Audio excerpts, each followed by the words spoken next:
मैं इंदौर शहर के प्रशासन से भी ये आगाह करना चाहता हूँ, आप लोग कर क्या रहे थे? क्या सिर्फ दोहन कर रहे थे इंदौर शहर का? लूट रहे थे, करप्शन कर रहे थे, यहाँ की ज़मीनों पे कब्जा कर रहे थे?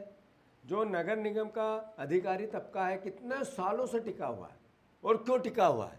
सब पर जांच। एक अधिकारी ऐसा, एक सिर्फ एक, जिस पर जांच नहीं हो किसी प्रकार की और इंदौर शहर में हो, तो मैं सारे पत्रकार भाइयों से आग्रह कर रहा हूं कि मुझे बता दो जरा, सब भ्रष्टाचारी है। जांच कब चलती है? जब आपका आरोप कोई आरोप सत्यता दिखती है, जब जांच में आता है। यानी हर अधिकारी पर एक को भी किसी को आज तक सजा नहीं मिली। तो कैसा शहर बन रहा है ये, और कैसी परिस्थिति बन रही है? अभी ये रिपोर्ट जिसमें पूरी डिटेलिंग की गई, 7 विधानसभाओं के 29 वार्डों से 240 सैंपल एकत्रित किए गए, जिसमें हम आपको डिलीवर कर रहे हैं। जो स्थानीय लोगों की मौजूदगी में वीडियोग्राफी है, जियो टैग फोटोग्राफी है, जिसको लैब ने किया, वो जिस तरह की प्रमाणित भारत सरकार की सबसे ऊंची रैंक की लैब है। कोई ऐसा भी नहीं कि कहीं और करा दिया छोटी मोटी जगह जिसकी सत्यता पे प्रश्न चिन्ह उठे। 98% पानी अगर हम खराब पिया इसके बाद, तो अल्टीमेटली फिर हम राजनीति करें, आरोप प्रत्यारोप करें, या फिर हम सब मिलकर इस शहर के शुद्ध पानी की लड़ाई के लिए एकजुटता से एक साथ आए? ये सवाल आज इंदौर शहर के बीच में है। मैं बहुत विनम्रता से, देश का सबसे स्वच्छ शहर क्या आप सबसे संक्रमित शहर बन गया है, ये विचार नहीं करें हम? सबसे भ्रष्ट करप्शन का आलम क्या है, भ्रष्टाचार का आलम क्या है? संक्रमण के साथ साथ भ्रष्टाचार का संक्रमण क्या हर घर में कैंसर ही हर घर में नहीं पहुंच गया? ये इतना हो क्यों रहा है? जितना पानी पे पैसा खर्च पिछले 25 साल में हुआ, अगर इंदौर शहर का पूरा जितना भी आधारभूत ढांचा है पानी और सीवरेज से संबंधित पूरा निकाल दो और 3 बार बदल दो। आज जितनी इस महंगाई के दौर में जितनी लागत है, उसको अगर आप इस नए सिरे से लगाना चालू करो तो 3 बार पूरा ढांचा हटे और पूरा नया लगे। इतना पैसा इस पानी और सीवरेज पे अलग अलग केंद्र के, राज्य के, नगर निगम के अलग अलग योजनाओं के बजट पे खर्च हुआ है। जो एक व्यक्ति को 8,000 रुपये एवरेज, 7 से 8,000 रुपये का पानी पिलाते हैं नगर निगम, 7 से 8,000 रुपये का पानी एक व्यक्ति को पूरे साल में जितना खर्चा आता है एक व्यक्ति के सर पे आता है। उसके बाद अगर ये संक्रमित 98% पानी है, तो फिर हम आरोप लगा दें, किसी को किसी प्रकार से क्रिटिसाइज कर दें कि इसके सुधार की ओर भी ध्यान दें। आखिर इंदौर शहर हम सबका शहर है। ये बार बार ट्रिपल इंजन सरकार की दुहाई दी, लोगों को समझाया गया कि जिसकी विधानसभा में सरकार है उसी की नगर निगम बनाओ तो वहाँ से पैसा जल्दी आएगा, जिसकी देश में सरकार है उसकी नगर निगम बनाओ तो यहाँ पर पैसा जल्दी आएगा, विकास ज़्यादा होगा। तो ये ट्रिपल इंजन तो ट्रिपल अराजकता बन गई इंदौर शहर के लिए।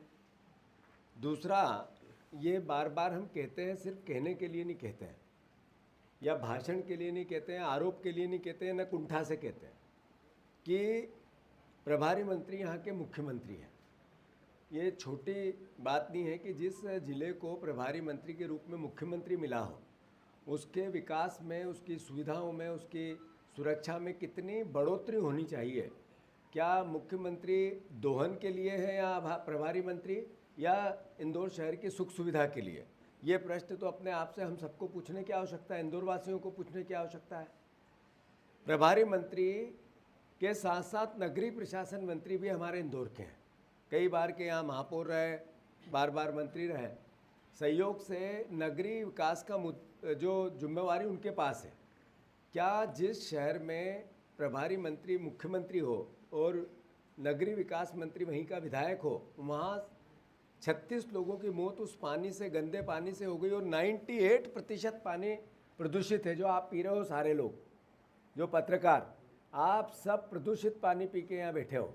अगर आपने वो घर में मशीन नहीं लगाई हो तो जो पानी पिया, आपके पड़ोस में कोई गरीब है और जिसके पास पानी को ठीक करने के लिए, उसको शुद्धता के लिए मशीन नहीं हो, उसके घर के स्वास्थ्य का भौतिक सत्यापन आप खुद कर सकते हैं।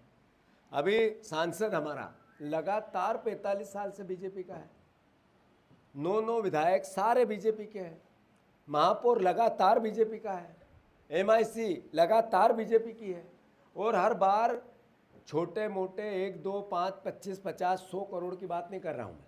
हजारों करोड़ के इस बीच में विज्ञापन इन्हीं बातों के लिए दिए गए, शुद्ध पानी, नर्मदा का जल, ये नाला सफाई अभियान, अलग अलग तरह के और कई संख्याएं दी गई। सिर्फ विज्ञापन पे हजारों करोड़ रुपए राज्य शासन और नगर निगम ने और केंद्र शासन ने खर्च किए। सवाल ये है कि देश का सबसे स्वच्छ शहर जब शुद्ध पानी नहीं मिल सकता तो इंदौर की ट्रिपल इंजन की सरकार की ट्रिपल अराजकता के खिलाफ हम सबको खड़ा होना चाहिए, नहीं होना चाहिए? इस इंदौर शहर की जनता को होना चाहिए, नहीं होना चाहिए? सुदामा नगर की बात आई थी, वहाँ महापौर जी रहते हैं। हमने 3 तरह के 29 वार्डों का चयन किया, ये बताना मैं भूल गया, जहाँ एक घनी आबादी और गरीब बस्ती है, एक जहाँ मिडिल क्लास के लोग सुदामा नगर और इस तरह की कॉलोनियाँ हैं, एक संभ्रांत बहुत आर्थिक संपन्न लोग रहते हैं, वहाँ का भी। तीनों जगह का अलग अलग कराया। इस 29 वार्डों में जब आप लिस्टिंग देखोगे तो कई वार्ड ऐसे आएंगे। रेस कोर्स रोड का कराया, स्कीम नंगर 71 का कराया, सरकारी हॉस्पिटल का भी इसमें सैंपल है।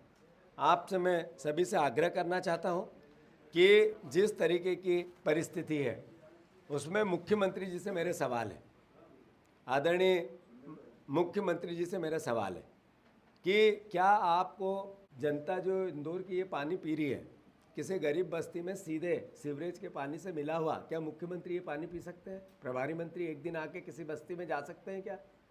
देख सकते हैं कि इस पानी से जो हमने आरोप लगाए सही है या गलत है? जब आपको इतना पता हुआ, भागीरथपुरा का इतना बड़ा कांड हुआ, बड़ी बड़ी बातें हुई, कई बजट सेंक्शन हुआ और रातों रात लाइनें डाली गई, क्या इस जल की गुणवत्ता की कोई समीक्षा किया आपने इस दौरान पूरे इंदौर शहर की? क्या स्वास्थ्य विभाग की कोई रिपोर्ट मांगी इस संदर्भ में? क्या केंद्र स्वास्थ्य विभाग की आपात जांच के लिए कोई सैंपलिंग पूरे इंदौर शहर की गई क्या? एक तरफ घटना घट रही थी, लोग मर रहे थे, राजनीतिक वातावरण बन रहा था, मीडिया में रोज सवाल पूछे जा रहे थे।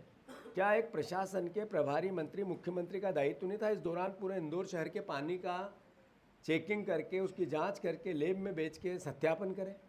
ये सोच क्यों नहीं बनी एक प्रशासन की? एक ऐसे जो पूरी व्यवस्था देख रहे हैं, क्या केवल आप मंचों पर इवेंट करने के लिए हैं, भाषण देने के लिए है, अभिनंदन करने के लिए है, ताली बजवाने के लिए है और अलग अलग तरह के रोज विज्ञापन देने के लिए मुख्यमंत्री हैं कि ये इस तरह की जो मूल भावना है सरकार की, उस पर भी काम करना चाहते हैं? उत्तर चाहिए मुख्यमंत्री से।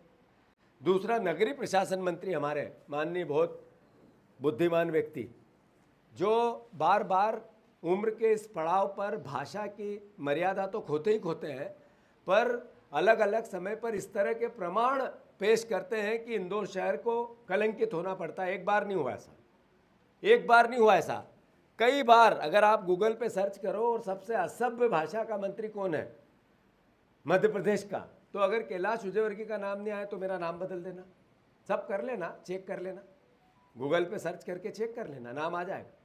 तो उनसे मेरा सवाल है कि आप नगरीय प्रशासन मंत्री, इंदौर के विधायक, नगर निगम में इतना पानी का संकट है, आपका दायित्व नहीं है कि 2 सवाल पूछ ले, मीटिंग ले ले, बात कर ले, कहाँ से पानी आएगा, कैसे पानी आएगा? कैलाश विजयवर्गीय का कोई दायित्व नहीं है, नगरीय प्रशासन मंत्री का कोई दायित्व नहीं है। मोहन ठाकुर के हाथ कट गए, पहले हाथ कटे थे, अब जबान भी कट गई है क्या आपकी? बोलना तो आपको, सवाल करना, समीक्षा करना, प्रशासन को समझाना, जो आपके नीचे महापौर काम कर रहा है उससे सवाल जवाब करना, ये आपकी व्यवहार कुशलता क्यों नहीं? क्या कारण है इसका? ये एक प्रभारी मंत्री इतनी बार का, इतनी उम्र का, इतने अनुभव का एक व्यक्ति नहीं पूछेगा, राजनीतिक कार्यकर्ता नहीं पूछेगा, राजनीतिक जनप्रतिनिधि पूछेगा तो कौन पूछेगा? तो ये सवाल भी है। अगर इंदौर जहरीला पानी पी रहा है आपके नगरीय प्रशासन मंत्री होने के नाते, तो फिर आप जिम्मेवार हो कि नहीं हो? इसकी भावना आपको इंदौर से माफ़ी मांगना चाहिए कि नहीं मांगना चाहिए? या तो मैं गलत हूँ, या रिपोर्ट गलत है, या फिर नगर निगम का अमला, मुख्यमंत्री, प्रभारी मंत्री और ये महापौर, ये तीनों गलत है। इनका क्राइम है ये, जो 98% जहरीला पानी पिला रहे हैं। तो इंदौर शहर की जनता को ये देखना है, समझना है। मैंने अभी 3 दिन पहले महापौर जी को जब भाषण किया था तो कहा था कि इस रिपोर्ट को देखने के बाद अगर कोई भ्रम दिखे तो आप सीधे कोर्ट जाना और मुझे कोर्ट में खड़ा करना कटघरे में। ये क्यों बोला? कोई मुझे अपने आप को प्रूव नहीं करना है, महापौर जी को जगाना है, जागो, और इस व्यवस्था को सुधारने के लिए प्रयास करो।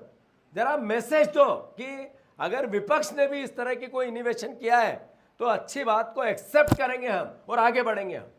हर चीज में राजनीति नहीं हो सकती। कितनी शर्म की बात है, जितने विधायक है, जितने सांसद है, दोनों मंत्री, में चुल्लू भर पानी में इनको डूब मरना चाहिए। क्यों? इंदौर उज्जैन इंदौर मेट्रोपॉलिटन शहर बन रहा है। मुख्यमंत्री उज्जैन के हैं। उन्होंने इंदौर माँ अहिल्या की नगरी है, ये एजुकेशन हब है, यहाँ IIT IIM है, ये मध्य भारत की आर्थिक राजधानी है, सबसे बड़ी आबादी भी हमारी है। इकोनॉमी में 33% हिस्सा मध्य प्रदेश की इंदौर देता है। IT का हब है, यहाँ की मीडिया जागरूक है, वहाँ की भी होगी पर यहाँ की ज़्यादा जागरूक है। उसके बाद उज्जैन इंदौर मेट्रोपॉलिटन शहर बनेगा। इंदौर का नाम पहले आना था या बाद में आना था? क्यों नहीं हुआ ऐसा? एक भी जनप्रतिनिधि ने क्यों सवाल नहीं किया, क्यों चिट्ठी नहीं लिखी, क्यों आवाज़ नहीं उठाई? और दूसरा, आज अभी 2 महीने पहले हैं, मुख्यमंत्री कैलाश विजयवर्गीय दोनों ने बयान दिया कि सरकार ने निर्णय ले लिया है कि अब जो भी अधिग्रहण होगा शहरी क्षेत्र में, भूमि अधिग्रहण अधिनियम कानून का पालन होगा। 1 के 2 और 2 के 1 के 4 जो ग्रामीण क्षेत्र में हम देंगे, संपत्ति का भी मूल्यांकन करके पूरा पैसा देंगे, मुआवजा देंगे। उज्जैन में इसकी प्रक्रिया को पूरा कर दिया। वहाँ पर जितना अतिक्रमण हटता है वहाँ मकान की, जमीन की, संपत्ति का मूल्यांकन करके उसको मुआवजा दिया जाता है। CS क्षेत्र है। इंदौर एक देश एक कानून, समान आचार संहिता, नागरिक आचार संहिता, एक देश एक कानून। और मध्य प्रदेश में एक प्रदेश 2 शहर 2 कानून।